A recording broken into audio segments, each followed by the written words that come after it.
皆さんこんにちは、ときまるです。今日は街で使える UL 装備5選紹介していきたいと思います。どうですかね、最近山皆さん登ってますか？僕ね、近々また行こうと思ってるんですけど、夏には2回ぐらいね、ハイキング、テントワークしてきました。で、大体僕その登山は UL、ウルトラライトっていう思想を、ベースにしていて、軽いもの、そしてコンパクトなもの、荷物を軽量化して、で、歩く距離を伸ばしていく、楽に山道を歩くみたいなことをやってるんですけど、それを結構ね、日常生活にもそれを取り入れています。で、山の生活と都市の生活をマージするみたいな、そういう実験をやっていて、自分の持ち物の構成というのは基本的に山でも街でも使えるようなものをベースにしています。で、そんな中で、今日は、自分が、街でね、特に使っているなっていうものをちょっと5個ね、ピックアップしてみようと思います。ハイキングをしない人にはそんなに役に立たないかもしれないんですけど、荷物を軽量化したいとか、数を少なくしたいっていう人には、結構やっぱりハイキングアイテムとか自然の中で使うキャンプ用品っていうのは、軽量だったり、そしてコンパクトなものが多いので、何かの役に立つかなとは思います。それでは参りましょう。一つ目、かなりね、ちっちゃいんですけどね、ちょっとちっちゃいんだけど、はい。これね、クラシック ST というビクトリノックスのマルチツールです。むちゃくちゃちっちゃいんですよ、こんな。で、これも何度も紹介してますけど、いろんな、マルチツールっていう名前だけあって、こういうナイフとか、ハサミとか、こっちハサミ、で、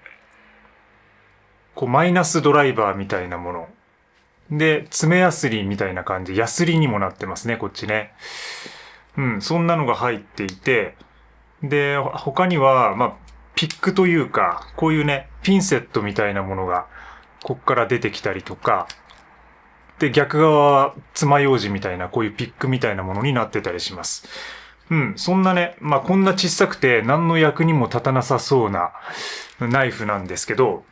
で、切れ味も別にそんなにガチガチ切れるってわけでもないし、そもそもね、刃渡りがこんなに小さいので、なかなか使いづらいって思うかもしれないんですけど、これはね、結構サバイバルキットというか、なんて言うんだろう、エマージェンシーキットとして、一つは山に行くときはあってもいいかなと思いますね。なんかロープをこれで切ったりとか、このハサミの部分で何か切るときに使えたりとか、なんかね、結構役に立つんですよ。あと何か食べるものをフォークとかを忘れた時に、このピックを使ったりとかね、してなんか食べたりとか、で、なんかトゲが刺さった時なんかはやっぱりこれで、このピンセットで、トゲを抜いたりとか、そういうことがね、できるので、エマージェンシーツールとしては非常にいいかなと思います。で、僕はこれを、都市で、家の中、ホワイトボックスの中では、基本的にナイフとして使ってます。で、もちろんこのハサミとかもたまに使うんですけど、基本的に一番多いのはこのナイフの部分で、こんなちっちゃなシルバニアファミリーみたいな道具で、これで料理をしています。はい。これだけで料理してます。だから僕包丁っていうのを持ってなくてですね、これ一つでやってるんですよ。で、こんなんで、これびっくりするんですよ。最初見た人はね、こんなんで料理できるかって思うんですけど、意外とね、できます。で、もちろん限られるんですけど、切るものは。だからなんかそういう大きな肉を切るとか、魚さばくとか、そういうのはなかなか難しいんですけど、例えばアボカド切って半分に割ったりとか、で、しめじとかね、そういうキノコを切ったりとか、小松菜切ったりとか、ブロッコリーをトントントンと落としたりとか、なんかそういう用途で使ってますね。で、自分がそれができているのは、基本的に家で食べるものを、そんなにたくさんのメニュー作らないと。味噌汁ぐらいしか基本的に料理という料理をしないんですよ。だから、そういうところも要因としてはあります。だからこれで、できているっていうところはあります。だから一般的にこれだけで 100% いろんな料理をするっていうことは難しいと思うんだけど、基本的に食べるものをこれに特化したようなものにしているので、これでできてるって感じです。これが一つ目。これもう毎日使ってますね。基本的に、今日ご紹介する道具は毎日使ってると思います。で、ものすごく軽くて、小さくて、で、UL なアイテムの一つですね。続いて二つ目は、これですね。何度も紹介している 400FD というカップです。はい。チタンカップになります。で、ちょっと付属品として、デザートフォークをね、今回持ってきたんですけど、つけてるんですけど、これも基本的に UL なアイテムで、コンパクトで、このカップの中に全て収まるっていうね、小ささになっています。はい。で、このカップなんですけど、これは軽くて、で、山で、ものすごく重宝するものです。いわゆるクッカーって言ってね、これでお湯を沸かしたりとか、ラーメン作ったりとか料理したりとか山の上でするんですけど、で僕家ではもうこれしか調理器具を持っていません。だからこれだけで全ての自分の食事を作ってるわけですけど、お昼はミニマル丼っていうものを作ってて、で、夜は全ディナーっていうものを作っていて、で、主に作るのは、味噌汁、そして、ネスカフェ用のお湯を沸かすっていう、そういう用途。二つぐらいです、主に。味噌汁か、お湯沸かすか。そのくらいしかしません。そんなもんです、本当に。で、一応ね、蓋がついてて、こちらも、バーナーの上でやれば、フライパンみたいな感じで、この上でウインナー温めたりとかできるし、で、これが皿になったりもします。家で使うときは、だいたいお皿にしたりとか、オリーブオイル垂らして、ちょっとオリーブオイルつけて食べたりとか、そういう用途に使って、あとは沸かすときに単純に蓋をして、早くお湯が沸くようにするっていうところもあったりしますね。うん。で、基本的に 400FD っていう名前の通り、エバニューっていうね、ブランドなんですけど、400ミリしか入りません、お湯が。で、これ満パンに入れた時に400ミリなんで、基本的には、メモリがね、ついてるのが150と250なんですよ。で、この150っていうのは、ちょうどね、お味噌汁とかの1杯分ぐらいだったりとか、あとはよくあるね、アルファ米っていう、乾燥したお米が、基本的に登山食で食べられてますけど、それを1食分作るのがだいたい150ミリぐらいです。なので、この1メモリでだいたいちょうどね、ライスが作れるみたいな感じになっていると。で、250のとこに合わせると、ちょうどね、コーヒー1杯分ぐらいの、マグカップ1杯分ぐらいの分量になります。で、僕が持ってるファイヤーキングの、これ基本的には家でしか使わないんですけど、マグはだいたい220ミリぐらいなので、これでちょうどね、メモリに合わせて沸かすと、もうちょうど1杯分だけのお湯が沸かせるっていう風な、そういうアイテムですね。でも本当に、これでね、やり始めて2年かな。丸々2年ぐらいになりますね。で、その前はね、570っていうもう少しワンサイズ大きなカップを使っていたんですけど、それからあえてね、ちょっと下げてね、サイズを下げて、ちょっと自分のちょっと挑戦というか、みたいな感じで始めたんですけど、全然これでもハマってしまって、これで問題ないっていう感じでこれで作ってます。で、基本的にはもう味噌汁しか作んないので、だいたいお湯沸かして、その中にキノコとか椎茸とか、そういうキノコ類、しめじとかね、そういうの入れて、で、あとはブロッコリーとか小松菜とか、ちょっと野菜ね、人参とか入れて、グツグツして、あと味噌入れて終わりって感じです。もうそんな感じ。で、容量が少ないんで、やっぱりね、その豆腐入れたりとか、お肉、豚汁作ったりとか、そういうことはね、できないんですよ。できなくはないんだけど、その一食分を作っていくってなかなか難しいと。でもその簡単にその野菜を入れてお湯を沸かすとか、あとはシンプルな卵スープとかわかめスープとか、そういうものは結構得意分野です、こいつの。だからこれで作れるものだけを作っていくっていうか、そういう有限性の中で、ちょっとゲームみたいな感じでやってるんですけど、何の修行だってね、思う人はいるかもしれないんですけど、それが楽しいんですよ。で、これで日々料理をしていると、山で料理をするときにものすごく楽に感じます。やっぱり同じ道具なので、同じ道具を使うっていうことは、これに熟練することができるので、例えばお湯の分量とか、もうね、一発で、1回分の1食分の量をできて、で、もう流れるように、もう料理ができるんで、もう簡単にね、作れてしまうっていう、そういう料理の熟練みたいなものを家でもトレーニングしてるっていうような感じですね。何の修行してるかわかんないですけど、で、これ問題が一つだけあって、家庭用のコンロのごとくに乗りません。はい。で、軽すぎるっていうのもあって、よくほら、ガスのストッパーみたいなこうバネがついてたりするじゃないですか。空炊き防止用のセンサーみたいなものが大体コンロについてたりしますよね。そういうものがあって、これでまず弾かれるっていう。だから、乗らないっていうのが一つ。で、水を入れたらちょっとこう重さでね、乗るんですけど、基本的にカップだけだと弾かれます。で、もう一つは、五徳にね、乗らないっていうこと。これが小さすぎて、五徳の間にはまりません。なので、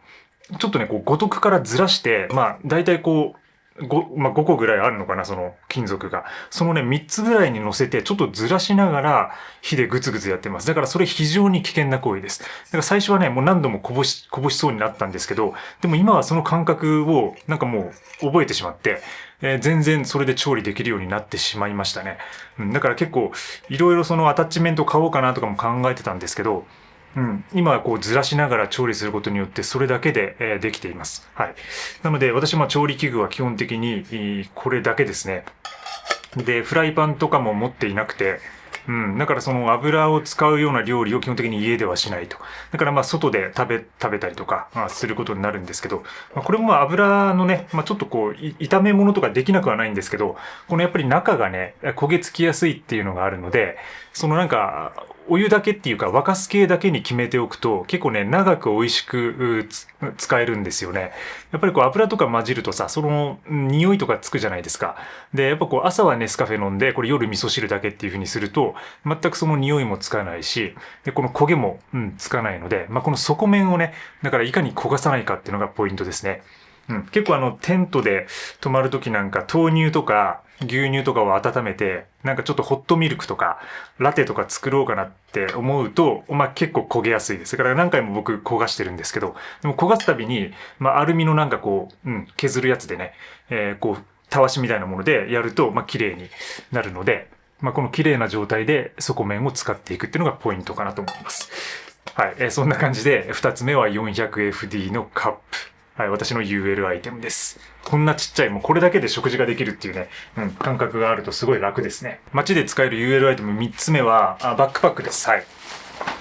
これです。はい。もうこれしか使ってません、バックパック。コンターの35。ハイパーライトマウンテンギアのコンター35っていうモデルです。で、これもう大体使い始めて1年ぐらいになりますね。で、35リットルのバックパックなんですけど、その前に使っていたのが17リットルのデイブレイクっていうモデルで、それもすごく好きだったんですけど、これはですね、ちょっとそれより容量が大きくて35リットルと。で、やっぱりテント泊、テントとかそのスリーピングギアを持ち運ぶには、このサイズじゃないと、結構厳しいんで、で、これにちょっとサイズアップしたような経緯があります。で、自重がもう軽くて450だったかな ?490 だったかな ?500 グラムありません。このバッグ自体の重さが。で、ご覧のようにこういうペラペラなんで、で、これは結構ハイキングギアの紹介の動画で詳しく話しているんで、その背負い心地とかそういうのはそちらでご参照してもらいたいんですけど、街でも使ってます。で、街でも結構ね、街でこのロールトップタイプって使いにくいって思うんですけど、で、僕も最初思ってました。なんか結構、前のデイブレイクの方が、こう、ファスナータイプの方がね、やっぱりその街中でカフェとかで使うのは楽だとは思うんですよね。ただ、これでも、やっぱりこの外側のポケットとかがあるので、この辺に取り出しやすいものは置いておいて、で、なかなか取り出さないものは中にこのロールトップでしまうことによって、なかなかカバーはできますね、それでもね。で、やっぱり一つ同じバッグを、一つのバッグを山でも使う、街でも使うっていうのは、その日々の使いこなし、さっきのカップと一緒で、日々使っていると、そのこう使い勝手がですね、馴染みやすいので、なんか山にも、その街にいる時の延長線のように旅に出れるっていう、そういう利点があります。で、旅の時なんかはものすごくこれは重宝しますね。やっぱり容量が大きいんで、なんかね、その持っていくものの制限をあまり考える必要がなくなりました。だから基本的に、ワンバックスタイルの、だいたい65個の持ち物を全部詰められるんですけど、自分の持ち物として。ただやっぱりその、毎回のその旅とか旅行に全部を持っていく必要はないので、そこからじゃあこの中から外していくんですけど、外しちゃって、で、それで、持ち運ぶっていうことをやっています。だからそんなにこう気を使わなくていいし、パッキングにも。で、容量に余裕があるんでね。ただ、中身が入っていなくても結構こう丸めて小さくなるので、その容量に合わせてコンパクト化できるっていうね、それも一つのそのロールトップタイプの魅力かなと、使っていてね、思いましたね。で、この開け閉めに関しては、1年ぐらいやってると全然慣れますし、もうなんかこれで問題ないなと思います。で、一応キューベンファイバー DCF っていう素材なので、これ完全、防水になっていて、生地も丈夫です。なので、雨の日なんかもですね、僕レインウェアとか被って、でも基本的に傘なしで、このバックパックで、こう濡らしながら行っても全然中身は濡れていないという、そういう状況になります。だから結構街でも使いやすいですね。で、中にはいつものね、いろいろ入ってて、で、今日ね、紹介したいのが、僕ね、この MacBook をね、PC を結構持ち運びます。で、よく PC のスリーブみたいなものが入ってるあると思うんですけど、街用のバッグっていうのは、基本的に一室タイプで、その中が全くセパレートされていません。もうただの袋です。ざっくり。だからものすごくシンプル、作りが。もう袋。中にポケットとかインナーポケットとか一切ありません。だから、PC の持ち運びとか中でごちゃごちゃなったりするんですけど、それはこうパッキングをうまくやることで回避できます。そこちょっとコツがいるんですけどね。で、やっぱ PC はどうしても持ち運びに難しいんで、こういうね、PC バッグみたいなものを使ってます。で、昔封筒とかも使ってたんですけど、やっぱり耐久性がないので、これに乗り換えてます。で、これね、新しく買ったわけじゃなくて、で、実は僕MacBook のスタンドを持ってるんですけど、多分これも何度か紹介してるんですけど、12サウスカーブっていうね、スタンドがあるんですけど、そのスタンドのケースなんですよ、これ。だから本当は MacBook ケースではなくて、でもなんかこういうウレタン素材っていうのかな、ちょっとこう、伸縮性があるようなもので、MacBook がね、ちょうどね、入るんですよ。だからこれをね、使ってます。なんか流用してというか、PC スタンドのケース、PC スタンドに付属していたものを、MacBook のケースとして流用しているって感じ。で、MacBook これに入れて、中に背面にザクッと入れて、で、あとは他の荷物を詰めて持ち運ぶっていう風な感じの持ち運び方をしています。すごくね、気に入ってますね。軽くてね、丈夫で。で、バックパックを一つにしておくことのメリットは、もう、なくし物とか忘れ物みたいなものが一切ないってことです。なくなるってことです。はい。なんかこう、街用のバッグとか仕事用のバッグとか、アウトドア用のバッグとか、多分皆さんいろんなバッグ持ってると思いますけど、一つにするとですね、もうこの中に全部入ってるってことになるんで、探すのもここからだけ。で、取り出すのもここからだけ。なんで、ふとした時にどっかに出かけた時に何かを忘れているってことがほとんどありません。なくなりました。そういう面でワンバックスタイルっていうのは非常に街でもいいかなと思います。はい。それから4つ目は、これですね。キルトです。はい。シュラフです。エンライテンドエクイプメントのレベレーションというキルトですね。で、いわゆる寝袋なんですけど、このパカッと開いて、で、完全に、なんて言うんだろう、掛け布団みたいな感じのスタイルになるんですよ。これを、僕は家で、毛布みたいなものを持っていません。なので、これをですね、この山で使うシュラフで寝ています。で、マットレスは持ってるんですけど、これをね、掛け布団にして寝てるんですよね。で、ものすごくね、調子いいです。で、結構、これ作りが、割とゆったりしていて、なんかね、普通のレギュラーサイズ、割とシングルぐらいの掛け布団ぐらいのサイズになるんですよ。で、基本的に40ディグリーっていう感じで、マイナス4度ぐらいまで、こう、くるっと巻けば耐えられるようなスペックなので、結構高品質なダウンで、でもものすごく軽いと。軽いからすごく寝やすいですね。で、あったかいし、で、最近割と寒くなってきてますけど、これで全然耐えられてます。はい。なんで、これを家で使ってます。はい。で、山に行くときは、これを詰めて、これに詰めて持っていくと。だから結構これに移行するのには結構時間かかったんですけど、だから普通に僕家で、毛布みたいなものとか、普通のコンフォーターみたいな、ものを、羽毛布団みたいなものをね、使ってはいたんですけど、なんかね、一本化できないかなってずっと考えていて、で、前使っていたのはやっぱりこうマミータイプというか、ぐるっとこう、普通のいわゆる寝袋みたいなタイプだったんで、それをですね、今回こうキルトにしたおかげで、この一つだけで、兼ねることができました。だからキルト、山で使うものと街で使うものを一本化するという。でもやっぱり、家用ではないので、扱いには結構注意する必要があったりします。結構生地が、ビニールで薄かったりとかね、するし、耐久性も家庭用の布団みたいに、なんかこうガシガシ扱ってもちょっと大丈夫って感じじゃないと思うんで、ちょっと慎重にね、扱う必要はあると思うんですけど、ただ割と寝袋というかキルトの中では丈夫な方なので、これを使ってやっています。全く問題ないので、今年からこれを始めたんですけど、去年までは普通にね、使ってたんですけど、今年から、山とちょっとマージしてみようと思って、新たにこれ取り入れています。はい。最高です。あったかくて。ただ、1月、2月、3月、これからもっと寒くなってきますので、その時にどうかっていうのは、ちょっと今年ね、乗り越えてみる必要があるんですけど、またその経過もね、お送りしたいと思います。はい。最後5つ目なんですけど、これは簡単に、もう服ですね。はい、服です。服は基本的にその街用、山用みたいなものを僕は分けていなくて、街で使っているものでそのまま山に行くって感じです。だから皆さんもう飽きてると思うんですけど、僕は大体もう同じ服しか着てないじゃないですか。はい。なんでもう何度も紹介してるんでね、紹介する必要もないくらいなんですけど、大和道の5ポケットパンツ、そしてダーンタフのソックス、ランのタイプです。そして上がフラフィーウールスウェット。これウールなんで、山でも使えます。山のミッドウェアとしても使えます。はい。で、中にはヒアネスのドライウール T シャツをベースレイヤーとして着ている。で、ジャケット。はい。NU ジャケットがあります。で、これは基本的にレインウェアなので、山に行くときは、この辺の外にザクッと入れといて、寒くなったりとか、雨が降ってきた時にこれを着るっていう、そんな感じ。で、街中ではこれが普通のジャケットとして、上着として着て出かけるって感じ。そんな感じです。なので、5つ目は、服っていうことでお送りしました。で、服も結局一緒で山と一緒にすることでものすごく管理が楽になるし、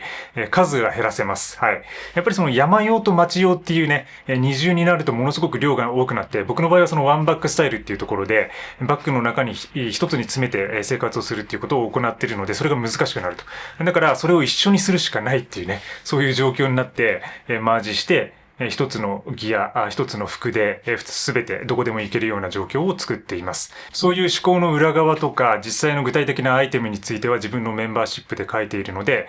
無料のニュースレター、概要欄から登録してみてください。今日も最後までご視聴いただきありがとうございます。皆さんはどういうギアを使っていますか？よろしければコメント欄でおすすめの UL ギア、街でも使っている UL ギアあれば教えてください。また次回の動画でお会いしましょう。バイバイ。